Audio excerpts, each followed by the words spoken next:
मैं प्रभु का धन्यवाद देता हूँ इस सुबह के समय के लिए। प्रभु के चरणों में आने के लिए प्रभु ने हमें मदद किया। आइए आज के वचन मनन के लिए व्यवस्था विवरण 34वां अध्याय 7वां वचन हम पढ़ेंगे। मूसा अपनी मृत्यु के समय 120 वर्ष का था, परंतु ना तो उसकी आंखें धुंधली पड़ी और ना उसका पौरुष खटा था। मैं उर्दू में पढ़ूंगा। इस्तिस्ना 34 उसका 7। और मूसा अपनी वफात के वक्त 120 वर्ष का था और ना तो उसकी आंख धुंधलाने पाई और ना उसकी तबाई कुव्वत कम हुई। आज हम जो वचन ध्यान दे रहे हैं, बुजुर्गी में भी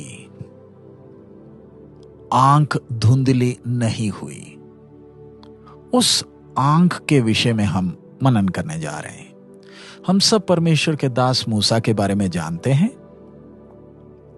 जिसको अपने जीवन में महल के उस सुख का जीवन त्यागने के कारण इस्राएलियों को मरुभूमि में चलाने के पहले कितने कष्ट के अनुभव में से जाना पड़ा।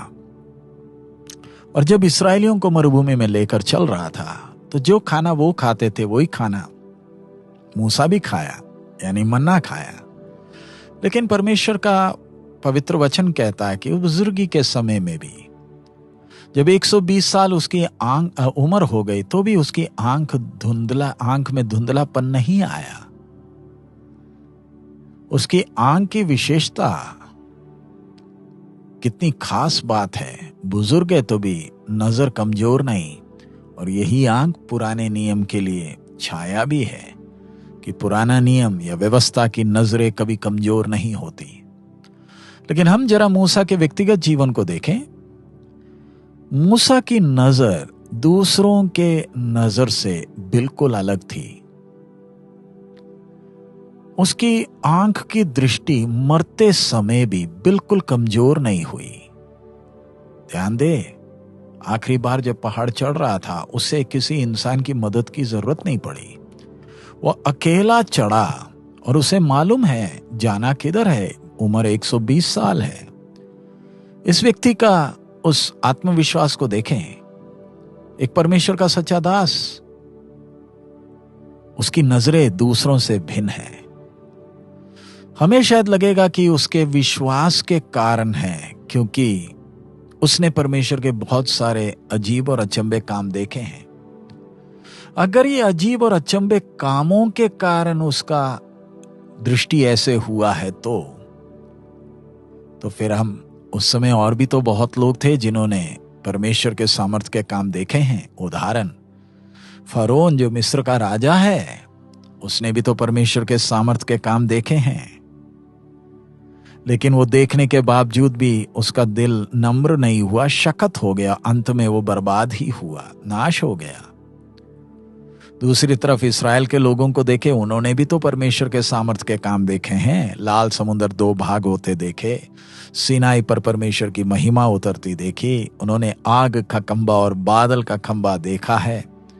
और उसके साथ साथ बाकी कितने और अजीब कामों को देखा। लेकिन ये कोई भी अजीब कामों ने उनके व्यक्तित्व में कोई छाप नहीं डाला।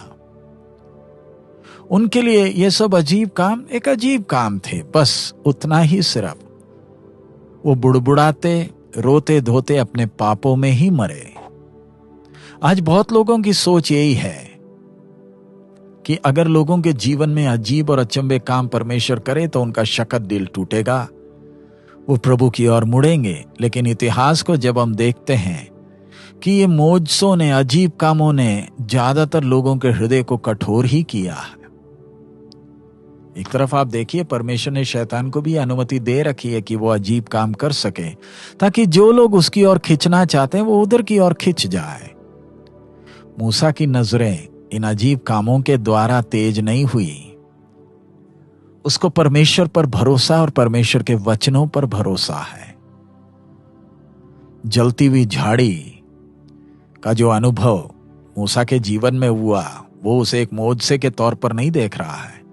उस घटना ने उसके जीवन को बदल दिया। परमेश्वर पर उसका पूरा भरोसा हो गया। और जितना वो परमेश्वर की महिमा देखता था, उतना अपने आप को नम्र भी किया और परमेश्वर की आज्ञाओं को मानने में कोई बहाने नहीं बनाए। उसके जीवन में आई संकट और समस्या ने उसके दृष्टि को कमजोर नहीं किया।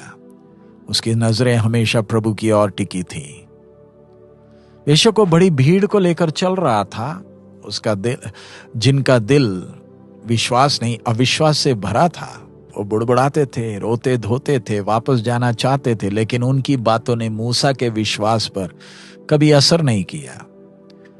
मूसा को जरा देखे, आखिरी बार जब पहाड़ में चढ़ रहा है अपने आखिरी सफर करते हुए, संसार की दृष्टि धीरे धीरे कम हो रही है।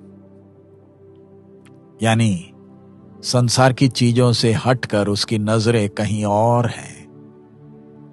परमेश्वर के दास के इन अंतिम क्षणों को जरा देखे, क्या ही धन्य क्षण है। परमेश्वर के साथ अकेला, उसके अजीज भी उसके साथ कोई नहीं है, कोई उसको गाना गाकर हौसला देने के लिए या विदाई बोलने के लिए कोई नहीं। अंतिम क्षण केवल मूसा और परमेश्वर।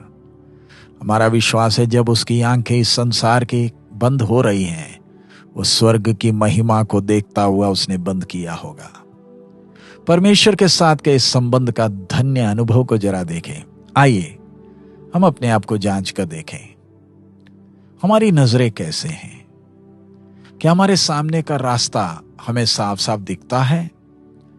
क्या हम इस संसार को छोड़कर जाने के लिए तैयार हो रहे हैं, या संसार की बातें हमें चिंतित करती हैं? हम इस संसार की बातों से परेशान हैं क्या? आइए हम प्रार्थना करें कि हे प्रभु, जब आपका आगमन नजदीक है, हमारा जाने का समय नजदीक आ रहा है, आप हमारी नजरें, हमारी दृष्टि, आंखों की दृष्टि और प्रकाशमान हो सके, ताकि इस अनंत जीवन को सामने देखते हुए अपने दौड़ को पूरा करें। आइए प्रार्थना करें। हमारे अनुग्रहकारी दयालु पिता, हम आपका धन्यवाद देते हैं, आपके वचन के लिए धन्यवाद। प्रभु, एक और दिन आपने हमें दिया, मूसा का जीवन, मूसा की नजरें। प्रभु, इन दिनों में हमारी भी आंखों की दृष्टि को और प्रकाशमान कर दे प्रभु, ताकि हम हमारे आगे रखा हुआ रास्ता को साफ साफ देखें, आपकी महिमा को देखते हुए दृढ़ता के साथ, ना डगमगाते हुए एक एक कदम रखने के लिए प्रभु आप हमें सहायता करें। प्रभु, आपकी आशीष हम एक एक के जीवन में बनी रहे, यीशु मसीह के मधुर नाम से मांगते हैं, आमीन।